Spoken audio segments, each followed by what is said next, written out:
Welcome back to week 2. How did you feel last week as you dug into your core values? Did anything unexpected come for you? I hope you enjoyed the workout program. I can assure you my booty is feeling it. So let's crack on to week 2. Finding your purpose is a lifelong journey. It's okay to take one step at a time. That's what we're doing here in this program. We'll be pausing and re-evaluating regularly, and it's okay to feel overwhelmed. After all, nothing worth doing is easy, and this will not always be easy. Along with the steps in this week's module, one of the most helpful ways to start is by looking at what makes you unique and how this can help you uncover your purpose. Unique is another one of those words like purpose that can come up with a lot of baggage. It can be wrapped up with our own self-worth, and sometimes, particularly if you find yourself in a bit of a rut in your career or in your personal life, it can feel like we don't have anything unique to offer. But that is completely not true. Over and over again in my friends, my family, my colleagues, I see the beautiful, unique and valuable contribution they are making in their lives, often without them even realising it themselves. It's important to understand that we all bring our own set of values, beliefs, skills and experiences to how we approach a situation. That spicy cocktail is different for everyone, and what makes you unique isn't necessarily what you do, but rather how you do it, or more importantly, why you do it. Think about your favourite cafe. No doubt there are cafes on every single corner, but your favourite cafe is unique because of their top secret pancake recipe or their rock star barista who has this epic talent for a latte art. Whatever it is, it's about finding that point of difference. We all have it. We're just not always good at identifying it in ourselves.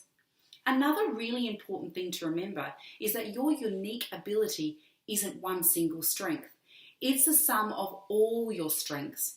You have to really look for all the things you are good at and then find the point where they all can come together.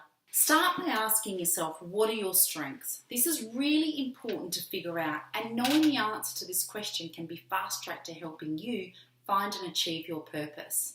Task 1 in this week's activity list will help you work out if there's common themes in how the people around you view your strengths. It might just point you in a direction you have never considered. Next, ask yourself, what am I afraid of? Self-awareness is a huge factor in being able to find your purpose. The more you know, the better you can prepare for anything that might happen. We all carry fear about different things in our lives, but challenging those fears is one of the bravest things we can do as a human being. When I was in the process of separating from my first husband, I had huge amounts of fear about being alone, about what my friends and family would think, and being judged. But confronting those fears were the starting point of my very own path to purpose to start. I had to go through that scary, challenging time, look fear in the face and keep moving. The next question is, what brings out the best in me? Personally, I'm at my best when I'm helping others reach their greatest heights, whether that's at work with my colleagues or at home with my family.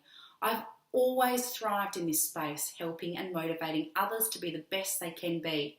That's when I'm at my absolute best. What gets you out of bed in the morning? What drives you to keep working late at night? You have to discover what brings out the best, very best in you. On the flip side, it's also really important to ask yourself, what brings out the worst in me? This also requires a self-awareness and the ability to own up to the worst behaviours or moments. We all have them, right? And denying or ignoring them doesn't do anyone any good. For me, I'm at my worst when I feel like I'm trapped or stifled in my work. I grow frustrated. I can transfer some of those feelings of frustration onto my loved ones who really, it's got nothing to do with them. It's a tough thing to admit, but what does this say to me? That I need to create a career that allows freedom and space so I can be my best at every aspect in my life. Even the negative stuff still gives us some pretty important clues about what we should be really spending our time on, as long as we are self-aware enough to recognise and reflect on it.